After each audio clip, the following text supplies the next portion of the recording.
నమస్తే, welcome to frankly with Telakapalli.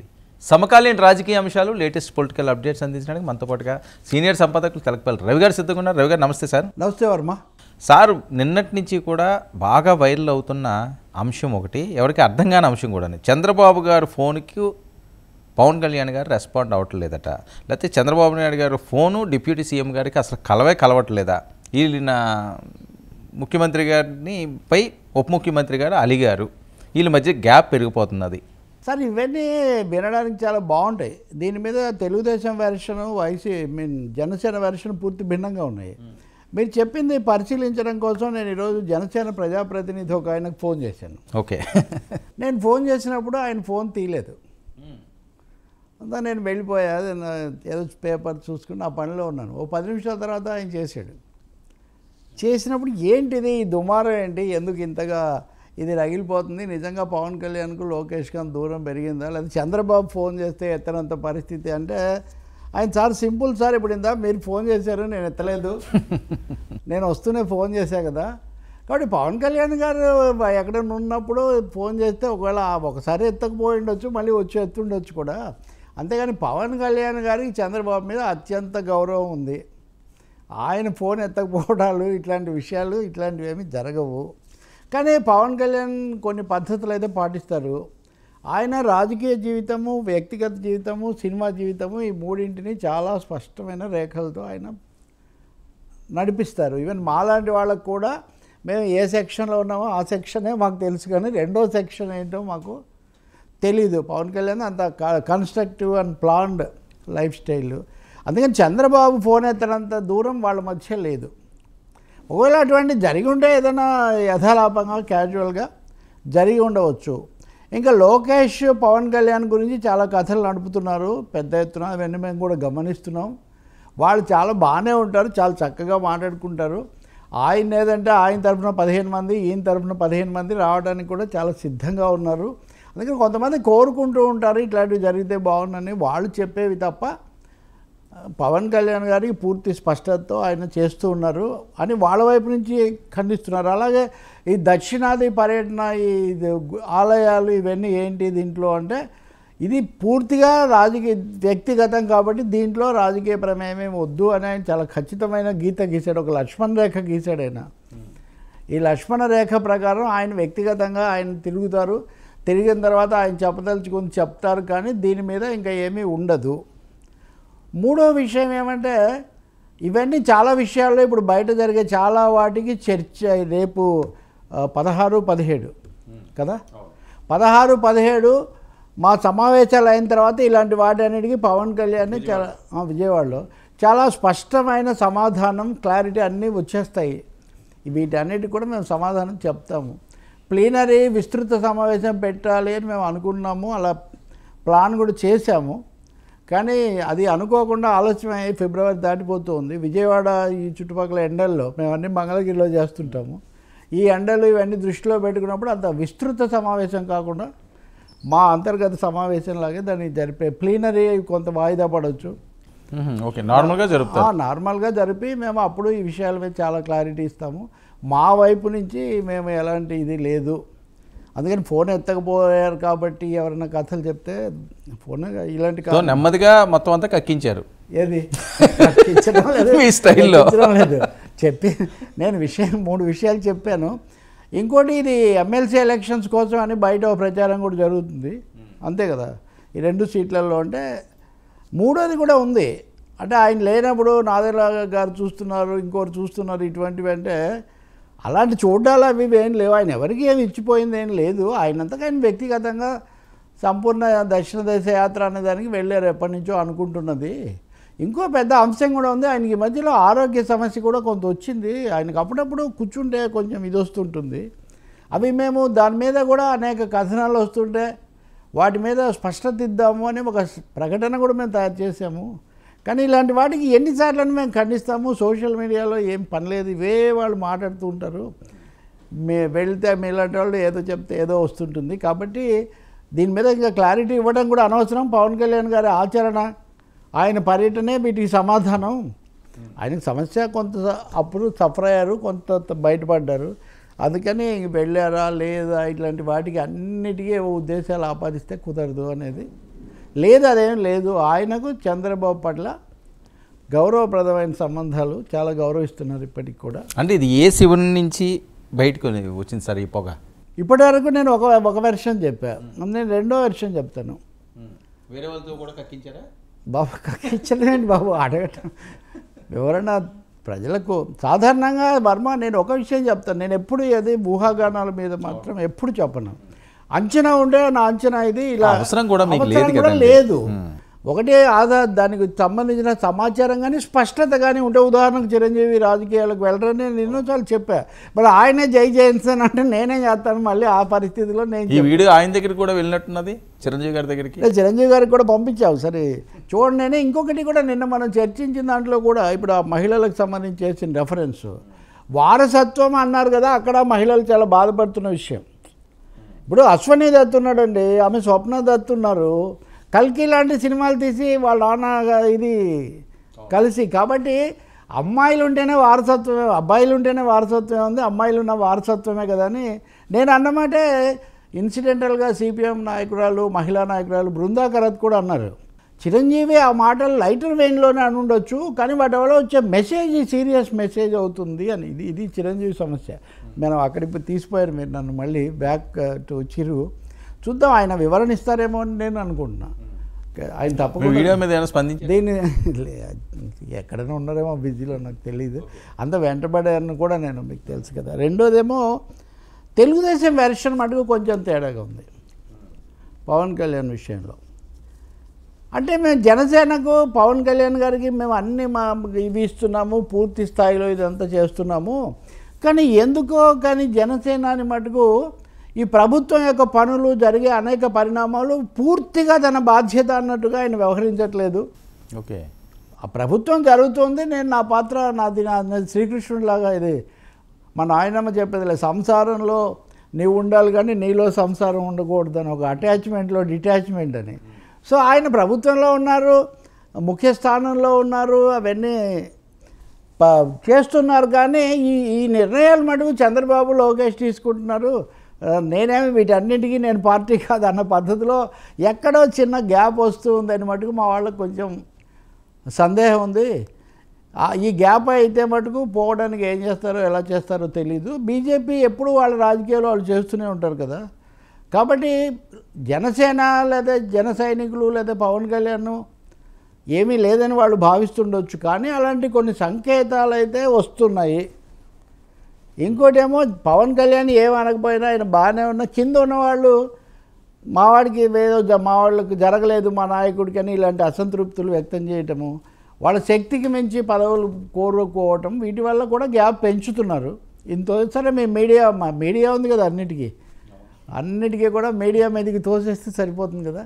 కాబట్టి media, social media ఈ గ్యాప్ ఇంకా పెంచే ఒక ప్రయత్నం కూడా చేస్తున్నారు. కానీ అలాంటిదైతే మేము అలా కోరుకోవట్లేదు. పవన్ కళ్యాణ్ ఇంకా ఓన్ చేసుకోవాలని తెలుగుదేశం కోరుకుంటుందని వాళ్ళ వాదన. పవన్ కళ్యాణ్ ఇంకా ఓన్ చేసుకోవాలి అని. బహుశా ఇక్కడ మనం రాజనీతి అనేది చూడొచ్చు. ఈ సమస్య బీజేపీకి కూడా ఉండేది. బీజేపీ వాళ్ళు కూడా విమర్శించేవాళ్ళు చాలాసార్లు చర్చల్లో. అంటే మేమంటే బయట వాళ్ళమయ్యా మాట్లాడతాం, మీరు ప్రభుత్వంలో భాగంగా ఉండి మీరు ఎలా విమర్శిస్తారంటే, కాదు కదా సార్, ఎంతైనా ముఖ్యమంత్రి కదా సార్ నిర్ణయాలు తీసుకునేది. ఢిల్లీలో మోదీ గారి ప్రభుత్వాన్ని గురించి చెప్పండి, అవి మేము పూర్తి బాధ్యత తీసుకుంటాం. ఏపీకి వచ్చేసరికి అది ప్రధానంగా తెలుగుదేశం ప్రభుత్వం కదా అని వాళ్ళు అంటున్నారు. కాబట్టి ఖచ్చితంగా ఈ విధమైన, అంటే ఇదే గ్యాప్ కదా, ఇదే ఒక విధమైన పర్సెప్షన్ గ్యాప్ మటుకు కొంత ఉన్నట్టు కనిపిస్తుంది. మరి ఇది మంచిది కాదు కదా సార్? ఇది మంచిది కాదు, కానీ ఇది ఉంటుంది. ఇప్పుడు మీరు నేను మనం ఎంత స్నేహంగా ఉన్నా మీరు అక్కడ కూర్చున్నారు, నేను ఇక్కడ కూర్చున్నాను. సో తప్పకుండా వ్యవస్థలు, రాజకీయ పక్షాలు, వాళ్ళ ప్రయోజనాలు ఇవన్నీ ఉన్నప్పుడు వాళ్ళ వ్యూహ ప్రతివ్యూహాలు ఉంటాయి కదా. మీరు ఒక మాట చెప్పండి, అచ్చంగా లోకేష్ ఆలోచించినట్టే పవన్ కళ్యాణ్ ఆలోచించడం సాధ్యమా? లోకేష్ కూడా చంద్రబాబు లాగా ఆలోచించలేరు. ఇప్పుడు చంద్రబాబు పెద్ద ఆయనలాగా ఆయన చాలా అనేక బెలూన్లు ఎగరేస్తుంటారు. లోకేష్ మీకు అలా బెలూన్లు ఎగరేస్తున్నారా? ఇంకోటేమో రాను Lokesh calling the shots, Lokesh గట్టిగా నిలదొక్కు, అది తప్పనిసరిగా జరగాలి, మరింతగా జరగాలని తెలుగుదేశం వాళ్ళు కోరుకుంటున్నారు. చంద్రబాబు నాయుడు అంటే గౌరవిస్తాము, నమస్కారం పెడతాము. లోకేష్ సమానంగానో కొంచెం చిన్నవాడు కదా. లోకేష్ కూడా అదే ఇప్పుడు ఎక్కడొచ్చిందంటే, ఈ మాట నాకు బీజేపీ నాయకుడు చెప్పాడు నిన్న. మనము మోదీ రాష్ట్రపతి అని చెప్పింది మీడియా వీక్షకులను చాలా ఆకర్షించింది కదా. ఆయన చెప్పింది ఏంటంటే, పవన్ కళ్యాణ్ కూడా చాలా కాలం ఊరుకున్నారండి, కానీ ఎప్పుడైతే ఇద్దరి బొమ్మలతో పాటు లోకేష్ బొమ్మ కూడా తోడు చేశారు ప్రధానమంత్రి దగ్గర, ఢిల్లీలో, ఇక్కడంతా కూడా ప్రభుత్వానికి ప్రతినిధి, ప్రభుత్వానికి స్పోక్స్ పర్సన్, లేకపోతే face of the government Lokesh అనే వాతావరణం తెలుగుదేశం వాళ్ళు బిల్డప్ చేయడానికి ప్రయత్నిస్తున్నప్పుడు ఇది మటుకు కొంత కష్టం కలిగిస్తూ ఉంది. ఇది బీజేపీ పర్సెప్షన్. నేను 3 పార్టీల పర్సెప్షన్ మీకు చెప్పాను. కాబట్టి అంటే బీజేపీకి నష్టం ఏంటి ఇందులోని? అంటే వాళ్ళు జనసేన కావాలనుకుంటున్నారా? పవన్ కళ్యాణ్ మొదటిది బీజేపీ మిత్రపక్షాలు ఎప్పుడు ఎవరికి వాళ్ళు పూర్తిగా లోబడి ఉండరు. వాళ్ళ రాజకీయము వాళ్ళు ఎంత పేరు సార్, అది టీడీపీ యాంగిల్ లేదు. వాళ్ళు జనసేన ఇలా భావిస్తుందని బీజేపీ నాయకులు బీజేపీ వాళ్ళు అన్నది, అంటే వాళ్ళకి సంబంధం లేదు అసలు. బీజేపీ కీలక నాయకులు అంటున్న మాట ఏంటంటే, కొంచెం పుష్ చేస్తున్నారు లోకేష్ను. పుష్ చేయడం అన్నది వీళ్ళు కొంచెం దాన్ని డైజెస్ట్ చేసుకోవడం. అది న్యాచురల్ కదా. అదే నేను చెప్తుంది. వ్యక్తులు, పార్టీలు, ప్రయోజనాలు నేను అంటుంది అదే. ఆ వ్యక్తులు, ఆ పార్టీలు, వాళ్ళ లైనప్, వాళ్ళ నాయకులు, అది చాలా సహజం. డిఎంకే స్టాలిన్ చేస్తుంది, కేసీఆర్ కేటీఆర్ చేస్తారు, లేకపోతే రాహుల్ గాంధీ ఢిల్లీలో ఉంటారు, అది సహజమే. కానీ ఇంత తొందరగా ఇద్దరి బొమ్మలు పెట్టాలి అని చెప్పినప్పుడు చాలా సంతోషించాము. కానీ 3 బొమ్మలు అయ్యాయి కదా ఇవి. సో అది డేంజర్, అది వేరే రకంగా వెళ్తుందని. అది అంటే జనసేన తక్కువ చేస్తున్నారన్న ఫీలింగ్ వస్తుంది అనేది ఆయన వీరాభిమానులు, సోషల్ సామాజిక తరగతులు వాళ్ళలో వస్తున్నటువంటి. సరే, ఇప్పుడున్న ఈ సిచ్యువేషన్లో ఈ రకంగా కానీ పవన్ కళ్యాణ్ ఏదో తొందరపాటుగానో ఏదో హడావుడిగా ఏం చేశారు. నేను పవన్ కళ్యాణ్ గారు వర్షన్ అంటలేదు, చంద్రబాబు నాయుడు గారు తొందరపడే పరిస్థితి ఉంటుందా? ఆయన ఆయన ఇలాగే వీడియో కాన్ఫరెన్స్లు, విజన్ స్టేట్మెంట్లు ఇవన్నీ చేస్తూ ఉంటే చంద్రబాబు నిజానికి చాలా వీళ్ళిద్దరికంటే ఎక్కువ కష్టపడుతున్నారు. ఎందుకంటే నిన్న ఒక మిత్రుడు చెప్తున్నాడు, ఆయన రాత్రి 10:30 వరకు కూర్చున్నాడంట బడ్జెట్ ఎక్సర్సైజ్లో. ఏం చేశారు, ఏమి ఇచ్చారు, ఏం లేదనే విషయం పక్కన పెట్టు, 10:30 వరకు కూర్చొని ఇంకొక పావుగంట బడ్జెట్ ఉంది అంటున్నారంట. సో చంద్రబాబు మటుకు తన పాత స్టైల్ ఇంకా తీవ్రం. ఆయన ఇదివరకు అన్నాడే 95 వెర్షన్, మీరు 95 చంద్రబాబుని చూస్తారని. దాదాపు అదే స్థాయిలో అదే విధమైన ఆ అంచనాలు లేకపోతే ఊహలు, విజన్లతో ఆయన ముందుకు పోతున్నట్టుగా కనిపిస్తుంది. ఆయన కూడా చూద్దాం, వెయిట్ అండ్ సీ. జనసేన ఈ విషయాలు ఏమవుతాయో చూద్దాం. ఒకటైతే స్పష్టత ఉంది తెలుగుదేశం పార్టీకి, 11% జనసేనకు ఉన్నాయి. దానికి సంబంధించి మేము పవన్ కళ్యాణ్కి పెద్ద పదవి ఇచ్చాము, గౌరవం ఇచ్చాము, సమాన స్థాయి ఇచ్చాము, అలాగే చైర్మన్లు ఇవన్నీ కూడా ఇచ్చాము. ఇంతకంటే మేము ఇవ్వగలిగింది అయితే ఇంకేం లేదు. వాళ్ళంటే అసలు ముఖ్యమంత్రిని మేమే చేసాం చంద్రబాబు నాయుడు గారిని వాళ్ళు అంటారు. ఇది అస్ప్రస్తుతం. ఇంకా అసలు ఈ రకంగా మాట్లాడుకుంటే దానికి నెవర్ ఎండ్. అది వీళ్ళ వెర్షన్ వీళ్ళదే. సెకండ్ భాగస్వామి, రెండో భాగస్వామి కదా మొత్తం. అవును, అది నిజమే కదా సార్. ఆయన లేకపోతే అసలు బీజేపీ కలిసేదా, లేకపోతే వైఎస్ఆర్సీపీకి ఇంత దారుణమైన వాటు వచ్చేదన్నది వాళ్ళ వెర్షన్. ఇంకా అదే కదా ఇక్కడ సమస్య. ఫైనల్గా అక్కడ వస్తుంది, అక్కడ మేము లేక మీరు లేరు, మీరు అది పెరుగుతుంది. రెండవది పవన్ కళ్యాణ్ చాలా సూటిగా ఈ సనాతన ధర్మం అనేది తీసుకొని పూర్తిగా కాషాయం ధరించి బీజేపీ స్థాయిలో పోటాపోటీగా వెళ్తూ ఉంటే అవన్నీ చేయడం అనేది చంద్రబాబు నాయుడు కానీ తెలుగుదేశం పార్టీ కానీ ఆ స్థాయిలో కుదరదు. కొంతవరకు చేశారు. ఎట్లా ఉంటుందంటే వర్మ, ఇప్పుడు ఈరోజు మీరు వార్త చూస్తుంటారు కదా, హైదరాబాద్ ఫిలిం నగర్ దైవ సన్నిధానం దానికి చైర్మన్ మోహన్ బాబు. చాలా రోజులుగా ఎన్నికలు జరగలేదట, ఆయన కొనసాగుతున్నారు. దానికి ట్రస్టీగా ఉంది ఎవరు? శారదా పీఠాధిపతి స్వరూపానందేంద్ర సరస్వతి. అప్పుడు కొన్ని పరిస్థితుల్లో పెట్టారు, ఆ తర్వాత రాజకీయాలు మారాయి, సినిమా పరిశ్రమలో మారాయి, బయట కూడా మారాయి. ఇప్పుడు ఆయన తప్పించాలి, ఆయన మిమ్మల్ని డిస్కంటిన్యూ చేస్తున్నాము అని వీళ్ళు చెప్పారు, మోహన్ బాబు బృందం. వాళ్ళేమో ఒప్పుకోలేదు, అదో కేసు. అంటే ఇక్కడ రాజకీయము, స్పిరిచువాలిటీ, సామాజిక తరగతులు ఇవన్నీ కలగలిసిపోయినాయి. పవన్ కళ్యాణ్ ఇంత ఈ స్థాయిలో ఆయన స్వయంగా ఇవన్నీ ధరించి వెళ్తూ ఉంటే తెలుగుదేశం పార్టీ ఎంత లేదన్నా మొన్న గెలవడానికి కూడా ముస్లిం ఓట్లు కూడా మైనారిటీలను కూడా కొంతవరకు చంద్రబాబు ఇమేజ్తో వాళ్ళు అడ్డు పెట్టుకున్నారు. ఇదేమవుతుంది, ఇప్పుడేమవుతుంది, రేపేమవుతుంది, ఇన్ని ప్రశ్నలు, రాజకీయ ప్రశ్నలు కూడా దీంట్లో ఉన్నాయి. సార్ వచ్చేది 2.0 పాలనే అని చెప్పి ఈయన అండమే కాకుండా మరో 25-30 సంవత్సరాలంటూ మళ్ళీ ధీమా, మళ్ళీ పీఠం ఎక్కడానికి జగన్మోహన్ రెడ్డి గారు వేస్తున్న వ్యూహం ఏంటి, హెచ్చరికలు కూడా జారీ చేస్తున్నాడు. మిత్రమా, నేను భారతదేశంలో అత్యధిక కాలం పాలించిన జ్యోతిబాసు గారితో చాలాసార్లు ప్రయాణించేవాడిని. ఆయన ఎప్పుడు నేనే అధికారిగా, ఆయన ఎప్పుడు వచ్చినా అనువాదం చేసేవాడిని. ఆయనతో పాటు గెస్ట్ హౌస్లో రూమ్లో ఉంటే ఇక్కడ ఉండేవాడిని. జ్యోతిబాసు అప్పటికి, తర్వాత నవీన్ పట్నాయక్ కూడా అయ్యాడు కానీ, అండ్ ఆయన చాలా టవరింగ్ పర్సనాలిటీ, ప్రధానమంత్రి. జ్యోతిబాసు లాగా 20 ఏళ్ళు పాలించాలి, 25 ఏళ్ళు పాలించాలనేది భారతదేశంలో ప్రతి ముఖ్యమంత్రికి కలగా ఉండేది.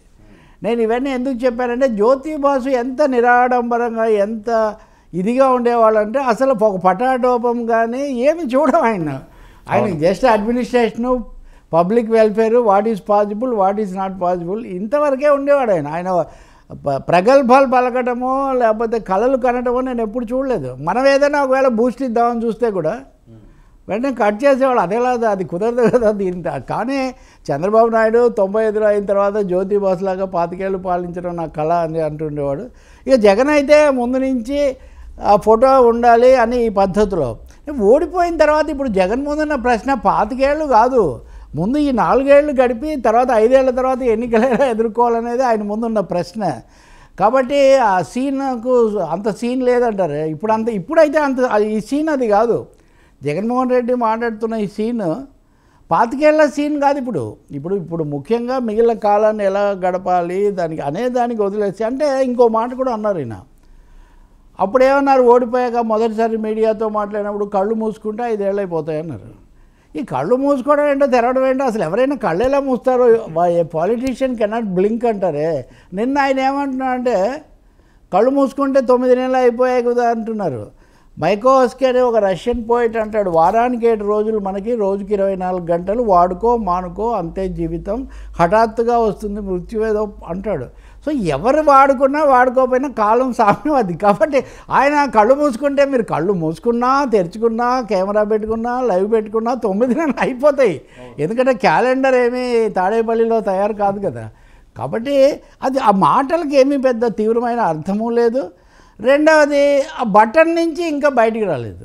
బటన్ ఆ బటన్ దండకమో లేకపోతే బటన్ శతకమో లేకపోతే బటన్ శ్లోకమో, ఇది ఎందుకు అదే దాంట్లోనే మునిగి తేలుతున్నారో అది అర్థం కావట్లేదు. ఇప్పుడు బటన్లు అన్నీ వాళ్ళ చేతుల్లో ఉన్నాయి. ఇప్పుడు బటన్ తెలుగుదేశం చేతుల్లో ఉంది. ఆ బటన్ ఇప్పుడు అది మనం వస్తాం కదా, ఆ బటన్ నొక్కితే ఒకరోజు వంశీ పోతున్నాడు, ఒకరోజు ఇంకోరు పోతున్నారు. కాబట్టి ఒకటి పథకాలు అమలు జరగట్లేదు, లేకపోతే అమ్మ ఒడికి తూట్లు పొడిచారు, లేకపోతే ఇంకా కొన్ని వాయిదా వేశారని మీరు ప్రజల తరఫున మాట్లాడండి, పోట్లాడండి. కానీ వెంటనే ఇంకా నెక్స్ట్ బటన్ నొక్కితే నేను వస్తానన్నట్టుగా మాట్లాడడంలో నాకేమీ వాస్తవికత కనిపించదు. ఒక అవాస్తవ ప్రపంచంలో తను ఉంటూ అదే అవాస్తవాన్ని తన నాయకులతో శ్రేణులతో మింగించేందుకు ఆయన ప్రయత్నిస్తున్నారు. ఆయన 40% ఓట్లు, అది ఒక్కటే 40% బటను 25 ఏళ్ళు, ఈ 3 పాయింట్ ఫార్ములాతో జగన్ నెట్టుకు రావాలనుకుంటున్నారు. కానీ అది సాధ్యం కాదు కదా. తప్పకుండా రాజకీయంగా నేర్చుకోవాలి, మార్చుకోవాలి, మళ్ళీ ప్రజల్లోకి వెళ్ళాలి. ఆ మాటలు రావట్లేదు. నేను గట్టిగా ఎదుర్కొంటాము, ప్రత్యామ్నాయాలు మేము ప్రతిపాదిస్తాము, మీరు సభకి వెళ్ళరు. పైగా ఇప్పుడు బడ్జెట్ పెడుతుంటే, ఇప్పుడు పార్లమెంట్లో మోదీ వాళ్ళకి అంత ఉన్నా కానీ ప్రతిపక్షం మాట్లాడింది కదండి. మరి ఇప్పుడు బడ్జెట్ చర్చలు చంద్రబాబు రాత్రి 10:30 వరకు కూర్చుని చేస్తున్నా అంటుంటే నేను పోను మాట్లాడినంటే ఏం తెలుస్తుంది? అంటే అక్కడ సమయం ఇవ్వట్లేదు కాబట్టి బయట ప్రెస్ మీట్ పెట్టి చెప్తారట దాని మీద. ఇప్పుడు ఆ ప్రెస్ మీట్ కూడా అందరిని పిలుస్తారా లేదా? ఇంకొకటి ఏమో మొన్నటి మీకు ఆ మీడియాలో సగం మీడియా లేదా 30 మీడియా అసలు మీకు పడదు, వాళ్ళందరూ మీకు వ్యతిరేకమే అనుకుంటున్నారు. ఇంకెవరిస్తారు? అంటే ఈ మిగిలిన మీ మీడియా లేదా కొంతమంది మామూలుగా మనలాగా కొంచెం వాస్తవికంగా ఉన్నది చెప్పేవాళ్ళు అనుకుంటే కూడా అది ఎలా ప్రత్యామ్నాయం అని మీడియాలో వస్తే, లేకపోతే ఇంకో చోట మీరు బహిరంగ సభ పెడితే, లేకపోతే ఊరూరా మీరు షోలు వేయిస్తే అది ఎలా అవుతుందండి? ఒక ప్రతిపక్షం అన్నది ఒక్కడే ఉన్నాడు అనుకుందామండి. నాకు తెలుసు ఓంకార్ ఒకడే ఉన్నాడు సిపిఎం పార్టీకి, జైపాల్ రెడ్డి ఎవరో ఒక్కరే ఉన్నారు, వెంకయ్య నాయుడు ఒకరో ఇద్దరో గెలిచారు. ఇప్పుడు ఉదాహరణకు అప్పుడు వాళ్ళందరూ సభలకు వెళ్ళారు కదండి, వాళ్ళందరూ వెళ్ళారు కదా. వాళ్ళందరికంటే జగన్ ఇప్పుడు చాలా ఇదే. సార్ జగన్మోహన్ రెడ్డి గారికి ఎవరో చెప్పట్లేదా, ఈయన వింటలేదా? ఇప్పుడు వినేవాళ్ళకి చెప్తారు, మీరు చెప్పిందని నేను ఇటు తిప్పి చెప్తా. వినేవాళ్ళకి చెప్తారు, వినని వాళ్ళకి ఎందుకు చెప్తారు? మొండివాడు రాజు కంటే ఘనుడని మనకు సామెత. ఈయన రాజు కూడా, ఈయన మొండివాడు ప్లస్ రాజు ప్లస్ ఆయనే రాజు, ఆయనే యువరాజు, ఆయనే సర్వస్వం అక్కడ. కాబట్టి అక్కడ ఆయనకి ఎవరు, మీరు అన్నమాట కూడా నేను చాలాసార్లు అడిగాను చాలామందిని, అలా చెప్పగలిగిన స్థితిలో ఉన్నవాడు ఆయన వినడండి. ఐఏఎస్లు కావచ్చు, సలహాదారులు కావచ్చు, వినరు. ఆయన ఒక అభిప్రాయానికి వచ్చి ఎవరి మాట వింటారు అంటే కొంతకాలం ప్రశాంత్ కిషోర్ మాట విన్నారు, ఇంకొంతకాలం వాళ్ళ తర్వాత ఉన్నటువంటి ఆయన రాజ్పుత్ ఎవరో ఒక ఆయన ఉన్నాడు కదా, ఆయన మాట విన్నారు. ఇప్పుడు కూడా మీరు ఒక వార్త చూస్తారు కదా, మళ్ళీ ఒకసారి ఐపాక్ టీమును తెచ్చుకున్నారు లేదా మళ్ళీ అని ఇలాంటి వార్తలు మనం చూస్తున్నారు. వీటిని కూడా వెరిఫై చేశాను. చేస్తే 10 మందిని తెచ్చుకున్నారట మొత్తానికి. ఐపాక్ టీముకు సంబంధించిన 10 మందిని మటుకు వీళ్ళు సలహాలు ఇవ్వడానికి దీనికి తెచ్చుకున్నారట. వీళ్లకు తోడుగా వైసీపీకి సంబంధించిన ఇంకొంతమంది స్వచ్ఛందంగా వచ్చి వాళ్ళు కూడా కలిశారట ఇప్పుడు. సో ఇలాంటి ఒక బృందం ఉంది, వాళ్ళేవో తెచ్చి ఫీడ్బ్యాక్ ఇస్తుంటారు. అది అయిన తర్వాత ఆయన తనకు నచ్చినట్టుగా దాన్ని తీసుకుపోతుంటారు. కాబట్టి ఇంకా అదేం చక్కదిద్దుకున్నట్టుగా ఏమీ కనపడదు. 2.0 కాదు, ఇప్పుడు చంద్రబాబు 4.0 నడుస్తుంది. ఈ చంద్రబాబు 4.0 కదా, చంద్రబాబు 4.0లో ఒక 9 నెలలే కదా అయిపోయింది. ఇంకా 4 సంవత్సరాల 3 మాసాలు ఉంది. కళ్ళు మూసుకుంటే చాలు. కళ్ళు మూసుకోవద్దు సార్ అని చెప్తున్నాను నేను. కళ్ళు మూసుకోవద్దండి, కళ్ళు తెరవండి. కళ్ళు తెరిచి మీ పార్టీని కాపాడుకోండి. ప్రతిపక్షంగా మీరు ప్రజల కోసం కూడా నిలబడండి. నేను పదే అసలు ఇంతవరకు ప్రజాస్వామ్యంలో ఏ నాయకుడైనా ఆయన ఎంత సమర్థుడు ఎంత అని అనుకోవచ్చు, కానీ కళ్ళు మూసుకుంటే అయిపోతుంది ఎవ్వరు చెప్పరండి. అట్లా మేల్కోండి అని చెప్తారు, మేల్కోల్పండి అని చెప్తారు. అంటే బాధ్యతల నుంచి పలాయనవాదం, అది పలాయనవాదం, పారిపోవడం ఒక విధంగా. సార్ ఏంటి వైసీపీ మాజీ ఎమ్మెల్యే అంటే టీడీపీ మాజీ ఎమ్మెల్యే మన వైసీపీ నుంచి పోటీ చేసిన వంశీ అరెస్టు, కిడ్నాప్, బెదిరింపులతో కేసులు, చాలా కఠినమైన సెక్షన్లు ఇందులో పెట్టారు. ఇది యావజ్జీవ శిక్షలు, 10 సంవత్సరాలు శిక్షలో పడే సెక్షన్లు అటివి. బెయిల్ కూడా వచ్చే అవకాశం లేదని జరుగుతున్న ప్రచార నేపథ్యం. రెడ్ బుక్ అమలు చేస్తున్నారంటూ కొంతమంది మాట్లాడేది, పాపం పండింది అంటూ కొంతమంది మాట్లాడుతున్నారు. ఎలా చూడాలి వంశీ అరెస్ట్ని? ఇదిగో అరెస్ట్ అదిగో అరెస్ట్ అన్నారు, మొదటి వికెట్ పడింది అంటూ ట్రోల్స్.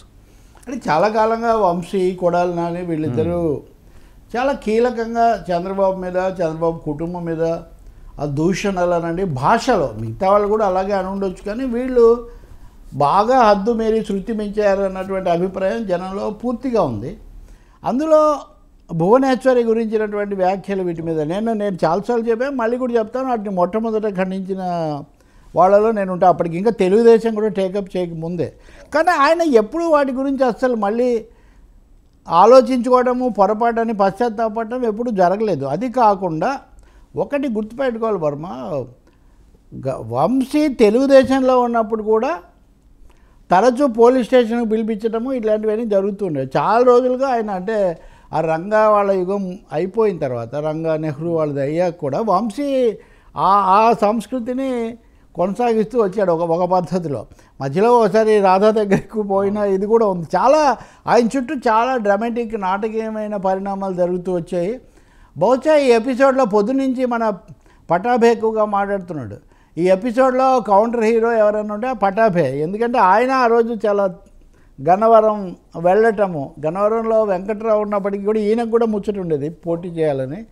సో తెలుగుదేశం కార్యాలయం మీద దాడి, ఆ పరిణామాలు జరిగిన తర్వాత ఎప్పుడైనా పార్టీ ఆఫీసుల మీద దాడి చేయకూడదండి. పార్టీ ఆఫీస్ మీద దాడి చేశారు, చేసినప్పుడు కేసు పెట్టారు. ఆ కేసు ఇప్పుడు వచ్చింది ముందుకు. అయితే ఈ ట్విస్ట్ లేకున్నాయి. నేను నిన్న ఉదయమే ఒక వైసీపీ ఈ విషయాలు చూసి ఆయనతో మాట్లాడితే, నిన్న పొద్దున్న నేను మీతో మాట్లాడాల్సిందే యాక్చువల్. నిన్న మనం వంశీ, కొడాలి నాని ఇద్దరు బాగున్నారు, క్షేమంగా హైదరాబాద్లో ఉన్నారు, వ్యాపారాలు వీటి గురించి చూసుకుంటున్నారు, కొంత వాళ్ళు స్థిరపడిన తర్వాత మళ్ళీ వస్తారు, ఈ పద్ధతిలో వాళ్ళు మాట్లాడుకున్నారు, అనుకున్నారు. దానికి తగినట్టే మొన్న హైకోర్టులో కొంచెం ఒక కేసులో ఉపశమనం ఇచ్చారు వాళ్ళు. ఒక 56 మందికి ఉపశమనం వచ్చింది, ఇంకేం కాదనుకున్నారు. కానీ కౌంటర్ ఏమనాలి, ఎదురు ఎత్తుగడ కౌంటర్ ట్రాప్ వేసింది తెలుగుదేశం పార్టీ. ఓ కౌంటర్ ట్రాప్ పార్టీ అనండి, ప్రభుత్వం అనండి, కౌంటర్ ట్రాప్లో వల్లభనేని వంశీ చిక్కారని మనం స్పష్టంగా చెప్పాలి. ఎప్పుడైతే ఆ సత్యవర్ధన్ అని తెలుగుదేశం కార్యాలయంలో ఉన్నటువంటి ఆ సహాయకుడు ఆయన ఫిర్యాదు చేశారు. నేను ఫిర్యాదు వెనక్కు తీసుకున్నాను అన్నారు. నన్ను బలవంత పెడితే నాకేం సంబంధం లేదు, ఆయన ఎస్సీ ఎస్టీ కోర్టుకు వెళ్ళి ఆ కేసుతో నాకు సంబంధం లేదు, ఎవరో చెప్తే పెట్టాను అని ఆయన అన్నారు. సో కేసు పెట్టిన వాడే వెనక్కు తీసుకున్నాడు కాబట్టి ఇంకేం పర్వాలేదు అనుకొని వీళ్ళు కొంత ఆదమరిస్తే వెంటనే అరెస్ట్ చేశారు. పేరు నాని గారు విజువల్స్ అవి మొత్తం అవసరస్లట. అవును, పేరు నాని కూడా అంటే కొడాలి నానికి పేరు నానికి కొంత తేడా ఉన్న వాయిస్ కదైనా, ఆయనేమో నాయిస్. ఇప్పుడు ఏమైంది, ఆ సత్యవర్ధన్ అనే అతన్ని వాళ్ళ అమ్మగారు కేసు పెట్టారు, మా వాడిని కిడ్నాప్ చేసి చేయించారని. ఇప్పుడు 2 నిర్బంధాలు, పోలీసులు ఒత్తిడి చేసి నాతో ఫిర్యాదు ఇప్పించారని అతను మొదట అఫిడవిట్ అతనితో ఇప్పిస్తే, నా కొడుకును కిడ్నాప్ చేసి అతనితో చేయించారని ఇప్పుడు తల్లి పెట్టినటువంటి దాన్ని పోలీసులు పర్సూ చేస్తున్నారు. ఈ 2 కూడా సీరియసే. కానీ అదే సమయంలో ఇప్పుడు మీరు కొన్నిసార్లు ప్రేమ వివాహాలు జరిగినప్పుడు చూస్తుంటాం కదా, మైనరా కాదా లేకపోతే తీసుకుపోయారా బలవంతారా వాళ్ళు వచ్చి. నేను పొద్దున మాట్లాడినప్పుడు కూడా విజయవాడ వర్గాలు లేదా వీళ్ళకి సన్నిహితులు వీళ్ళందరూ ఏమన్నారు, సాయంత్రానికి తెలుస్తుంది ఆ అబ్బాయి వీళ్ళ దగ్గరే ఉన్నాడు, అతను వచ్చి చెప్తాడని. నేనైతే అదేమీ భావించటం లేదు. తప్పనిసరిగా తెలుగుదేశం పార్టీ కూడా 3 పాసిబిలిటీస్ ఉన్నాయి. ఒకటి, నిజంగానే వంశీ వాళ్ళతో చెప్పించి ఉండడం. రెండవది, తెలుగుదేశం ఒత్తిడి వల్ల అతను చెప్పి కౌంటర్ ట్రాప్ చేసి ఉండడం. మూడవది, అతనే ఎందుకు వచ్చిన గొడవలే ఇన్నింటిలోనే నేను అనుకోని ఉండొచ్చు. ఏది జరిగినా సరే వంశీ అయితే చిక్కినట్టే భావించాలి. పొద్దునుంచి పట్టాభి కానీ ఎంతమంది అంటే ఈ మధ్యకాలంలో వీరు ఇప్పటికి వరలరామయ్య మాట్లాడాడు, సోమిరెడ్డి చంద్రమోహన్ రెడ్డి మాట్లాడాడు, మంత్రి కొల్లు రవీంద్ర మాట్లాడాడు, వరుస పెట్టి తెలుగుదేశం నాయకులు. ఎందుకు అంటే వంశీ మాట్లాడిన మాటలు చేసిన పనులు అంత తీవ్రంగా ఉన్నాయి. వాళ్ళు మరి చెప్పడం లేదు కానీ చెప్పని కారణం ఇవన్నీ కూడా జగన్మోహన్ రెడ్డి గారికి ఇబ్బందికర పరిస్థితులు కదా సార్ మొదటి నుంచి చాలామంది వల్ల. అదే కదా వాళ్ళు అప్పుడే అనేవాళ్ళు మా వాళ్ళు కాదు కదా, కొడాలి నాని వల్లభనేని వంశీ ఇద్దరు తెలుగుదేశంలో నుంచి మా శిబిరంలోకి వచ్చి అదే అని ఒక వాదన. వంశీ కొడాలి నాని కాకుండా ఎలా ఉంటాడు, మంత్రి ఇచ్చేగా. కాబట్టి వీళ్ళు ఒక బాధ్యతారహితంగా కొంత కనీసమైన సంస్కారం అవి కూడా పాటించకుండా కన్ను మెన్ను కానుకుండా అంటే అట్లా మాట్లాడిన తీరు ఇందులో ఉంది. కొన్ని మాట్లాడేవని మారారా అంటే అది కూడా మారలేదు. దాడులు ప్రతి దానికి కూడా మీరు చూస్తే ఎన్నికల ఫలితాలు వచ్చినప్పటి నుంచి వంశీ లేడు అసలు.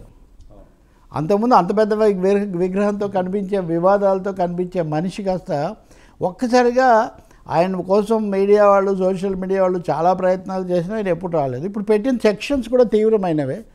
నేను అనుకోవటం కోర్టు కూడా ఏమీ ఉపేక్షించే అవకాశం లేదు. SC ST atrocities act, kidnapped 140(01) అనేదేమో అన్లాఫుల్ అసెంబ్లీ, అక్రమంగా గుమిగూడడము, ఒక దురుద్దేశంతో చేరడము. 308 ఏమో దాడి దొమ్మి, తర్వాత ఈ కల్పబుల్ హోమిసైడ్ అంటారు చనిపోయే ఇట్లాంటిది 351. ఇవన్నీ సీరియస్గా పెట్టారు. Red with 305. కాబట్టి వంశీ తప్పకుండా చాలా కాలం చాలా వారాలు నిర్బంధంలో ఉండే అవకాశం ఉంటుంది. ఒకే ఒక పాజిబిలిటీ, సత్యవర్ధన్ కనుక లేదు నేను కట్టుబడే ఉంటాను అని కనుక చెప్తే అప్పుడు కూడా కోర్టు ఎందుకు ఇన్ని రకాల ట్విస్టులు వస్తున్నాయని కూడా అనవచ్చు. కానీ అలా జరగదు.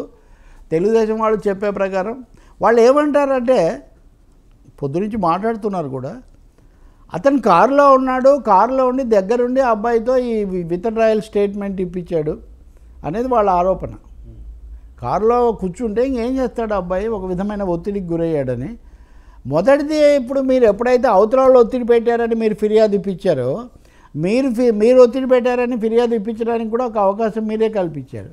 సో ఈ కేసులు, పోటీ కేసులు, వీటన్నిటి మధ్యలో వాతావరణం చాలా ఉద్రిక్తమైంది. నేను అనుకోవటం ఉదయం నుంచి కర్ఫ్యూ కాదు, అక్కడ 144 సెక్షన్ ఇవన్నీ పెట్టి ఏమైనా అల్లర్లు జరగకుండా చూస్తాం అది ఇది అంటారు. నేను వైసీపీలో ఇప్పుడు అంత అల్లర్లు లేదా అంత పెద్ద తీవ్ర నిరసన చేసే అంత పరిస్థితి కూడా అక్కడేమీ ఆ పార్టీకి లేదు. ఎవరన్నా కొద్దిమంది ప్రత్యేకించి చేస్తే పోలీసులు ఆ విషయంలో అప్రమత్తంగా ఉండొచ్చు. కానీ పట్టాభి చెప్తున్నాడు కదా, ఆ బోడే ప్రసాద్ తప్ప ఆ రోజు ఎవరు రాలేదు, నిజానికి రాకుండా అందరినీ ఎక్కడికక్కడ అడ్డుకున్నారు అని ఆయన చెప్తున్నాడు.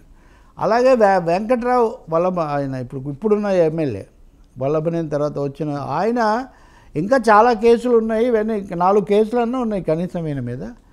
అందువల్ల ఇప్పుడు స్త్రీలను అవమానించడం అనేది మహిళలు అది కూడా వస్తుంది ఈ క్రమంలో. ఇవన్నీ ఏం జరుగుతాయో మనం చూడాలి. నాకు తెలిసి ఒక చాలా టాప్ లాయర్ వంశీ కోసం చాలా రోజులుగా వాదిస్తున్నారు కేసు. పట్టాభి గారు అనుకుంటాను కదా. వేములపాటి పట్టాభి అని ఆయన.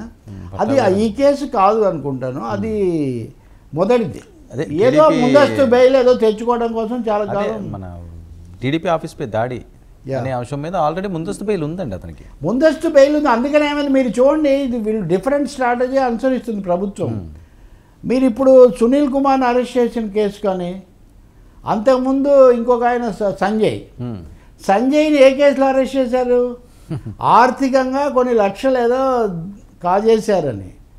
ఈయనను సునీల్ కుమార్ని ఏ కేసులో అరెస్ట్ చేశారు? అయిన వాళ్లకు మారు పేరుతో ఇదేదో వెబ్సైట్ నిర్వహణకు సంబంధించిన ఇది అప్పగించారని.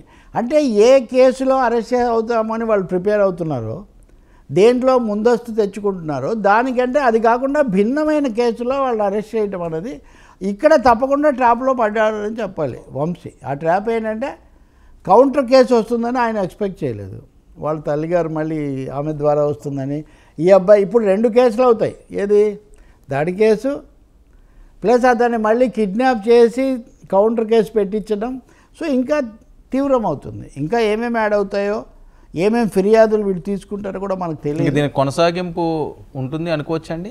ఏది? రోజా గారు కానీ, కొడాల నాని గారు కానీ, పేరు నాని గారు కానీ, ఇంకా బ్యాచ్ ఉంది కదా చాలా. ఒకటే అండి, కేసులకు సంబంధించి నిర్దిష్టమైన ఆధారాలు ఉండాలి. రెండోది లీగల్గా ఇప్పుడు నిన్న కూడా హైకోర్టు చెప్తుంది, ఈ సోషల్ మీడియా పోస్టులు ఇట్లాంటి విషయాల్లో మీరు ముందుగా అరెస్టులు కాదు అని మేము చెప్తుంటే మీరు వినడం లేదని దాన్ని వాళ్ళు చెప్తున్నారు. కానీ ప్రభుత్వ వైఖరి అయితే అదే ఉంటుంది. తప్పకుండా ఒక 5-6 మంది వాళ్ళ జాబితాలో ఉన్నారు. ఇప్పుడు కొడాల నాని ఉంటాడు ఆ జాబితాలో తప్పకుండా. కొడాల నాని ఆరోగ్యం బాగాలేదు అది ఇది అన్నారు, కానీ అలాంటి సమస్య ఏమీ లేదు, అంత ఆరోగ్య సమస్య ఆయనకి ఏం లేదని కూడా వాళ్ళు చెప్తున్నారు. పేర్ని నాని కూడా ఈరోజే కదా కనిపిస్తున్నారు. పేర్ని నానిని హౌస్ అరెస్ట్ చేశారు ముందే, ఈ కేసులతో సంబంధం లేకుండా. ఇప్పుడు ఆయన మీద అంతకుముందు ఉన్న కేసు అట్లాగే ఉంది కదా. ఇప్పుడు ఇలాంటి వాటి నుంచి బయటపడడానికే విజయసాయిరెడ్డి గారు ముందుగానే తప్పుకున్నారు. ఏది ఇలాంటి అనేక అంశాలు ఇవన్నీ రాకుండా ఉండడం కోసమే ఆయన తప్పుకున్నారు. కాబట్టి ఇంకా కేసుల పరంపర మనం చూసే అవకాశం చాలా ఎక్కువగా ఉంటుంది. ఒకటి చట్ట ప్రకారం వీటి మీద తీసుకోవచ్చు, కానీ వాతావరణం అంతా దీని చుట్టే తిరగటం మటుకు రాష్ట్రానికి అది అనవసరం. వాళ్ళు చేసిన తప్పులు లేకపోతే ఆరోపణలు ఉంటే వాటి మీద తప్పకుండా చర్య తీసుకోవచ్చు, కానీ అదే సర్వస్వం కాకూడదు. సార్ ఏంటి చింతమనేని వర్సెస్ అప్పయ్య చౌదరి మళ్ళీ బూతుల పురాణాలు వచ్చినాయి అంటూ సోషల్ మీడియాలో హోరెత్తిస్తుంది. అది బయట ఉంది కానీ మన దగ్గర అది వినిపించడానికి కూడా నాకు కొద్దిగా ఇబ్బందిగా ఉంది.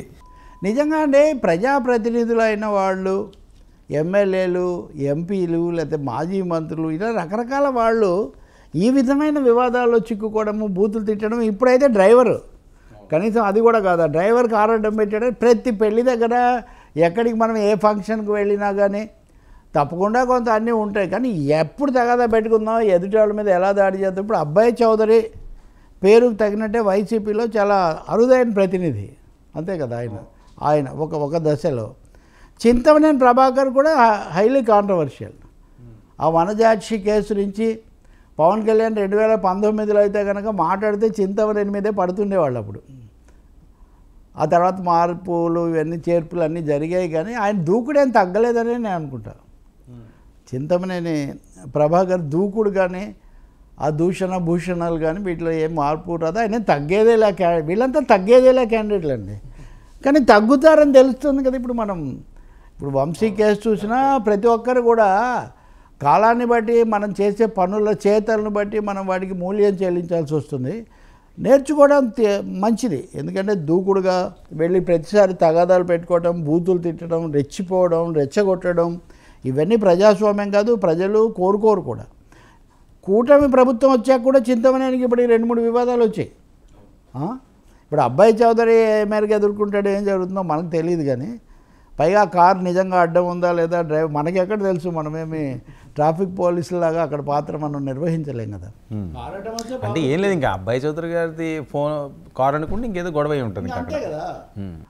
ఒక నిమిషం ఆగుతాం, లేదా బాబు పక్కన పెట్టంటాం, లేదా చాలా రకాల పద్ధతులు ఉంటాయి. అది కాదు, ఇది అంతా పులి మేక వ్యవహారం.